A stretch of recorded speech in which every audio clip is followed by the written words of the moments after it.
Good morning students, this is Junita Mukherjee from SS Public School. Today we are going to take another part of the system of rotation and moving and system of particles and rotational motion. We will learn something about the dynamics of rotational motion about a fixed axis.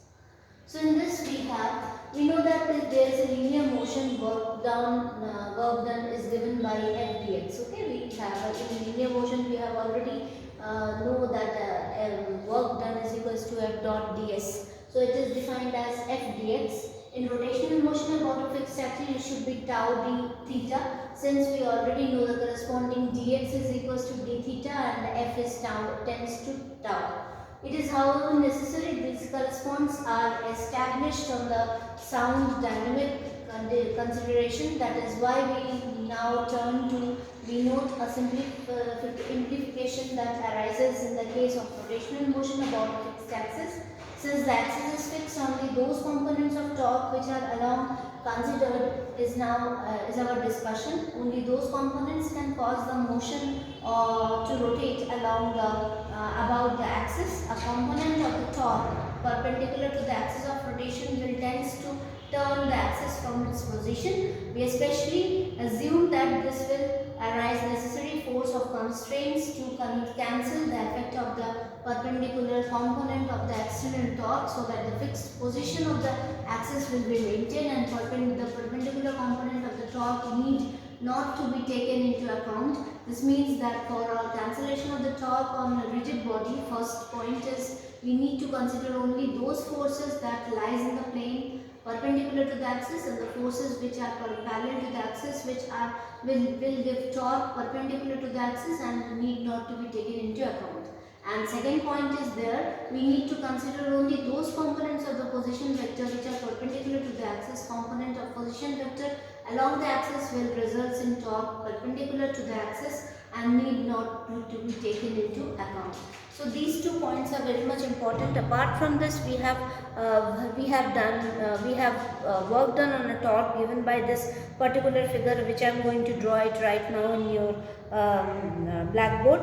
And in this particular figure, 7.34 shows a cross section of a rigid body rotating about a fixed axis, which is taken as the z-axis perpendicular to the plane, and it is said that we need to consider that the force lie in the plane perpendicular to this axis itself, and the typical force acting on the shown or the particle on P1, that is a line of action in the plane perpendicular to the axis. For convenience, we are taking the xy plane coincident with the plane of the page, and the particle P1 describes the circular path of the radius R1, which is center C. So on the axis CP1 is equals to R1. In time del t, the point moves from the position P1 dash, and the displacement of the particle will be ds1. Therefore, the magnitude will be ds1 is equals to r1 d theta, and the direction tangential to P1 to the circular path as shown in the figure. Here d theta is the angular displacement of the particle, and d theta is equals to angle P1 C P1. Work done by the force on the particle will be dw1 f1 ds1, or you can say f1 ds1 cos phi 1 is equals to f1 r1 d theta sin alpha 1, where phi 1 is the angle between f1 and the tangent p1, and alpha 1 is the angle between f1 and the radius vector op1, since it is phi 1 plus alpha 1 is equals to 90 degree. So this particular figure we need to draw it right now, which I am going to draw it just now. Let's see. Now see students, work done by a torque here. This is C, this is y dash, and this is x dash. This particular angle is theta, this is d theta. There is a particle in P dash position to P dash 1 position. This is the force going on, and this is making an angle alpha 1 and phi 1, and this is the direction of this particular point, which is moving towards particular direction P dash 1. P1 dash. So in this particular position, we have here the work done by the force on the particle is dw1, where f ds is the value, and f d particular value, that is F1 d F1 R1 d theta sine alpha 1. Okay, so phi 1 is the angle between the F1 and the tangent at P1, and alpha 1 is the angle between F1 and the radius vector OP1. Now phi 1 plus alpha 1 is equals to 90 degree. The torque due to the F1 about the origin is OP cross F1, and OP1 is equals to OC plus OP, since OP is along the axis of the torque, resulting it from the excluded from our consideration. It is in page number 153. You can consider this particular example, which is connected with this particular thing, that is work done by a torque. Now the effective torque due to F1 is tau 1 is equals to Cp plus F1, which is directed along the axis of rotation, and hence a magnitude tau 1 is equals to R1 F1 sin alpha, that is dF1 dW1 is equals to tau 1 d theta. Now we have here the more than one force is acting on the body. So the forces of the magnitude of the torque with the different forces will be tau 1, tau 2, tau 3 and so on. So dW is equals to tau 1 plus tau 2 to tau 3 up to so on d theta. Then dW is equals to now the force giving rise to the torque of the different particles, but the angular displacement d theta is the same for all particles. Since all the torque considered to the particle is fixed, the magnitude of the torque is just algebraic sum of the magnitude of the torques. So we have dW is equals to tau d theta.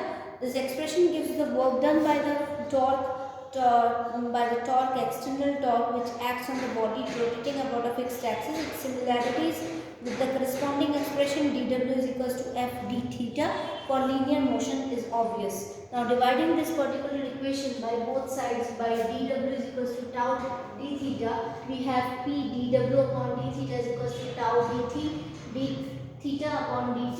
This will be equal to d tau, and which, or we can write p is equals to tau omega, second equation. Now in this particular second equation, this is the instantaneous power comparison of the expression of the power in the case of rotational motion about a fixed axis with that of the power in the case of the linear motion. P is equals to V into F or FV.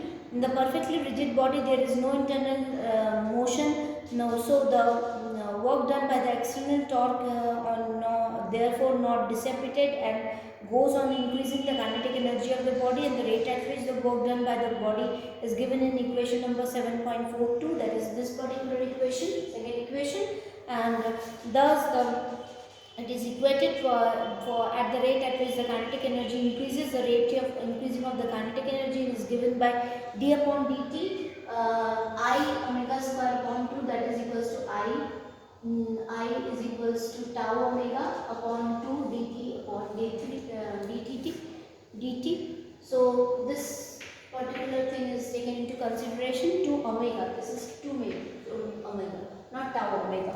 So 2 omega, we assume that the moment of the inertia does not change with time, and this means that the mass of the body does not change in the moment and the body remains rigid. So the axis does not change the position with respect to the body. So therefore alpha is equals to d omega upon d theta.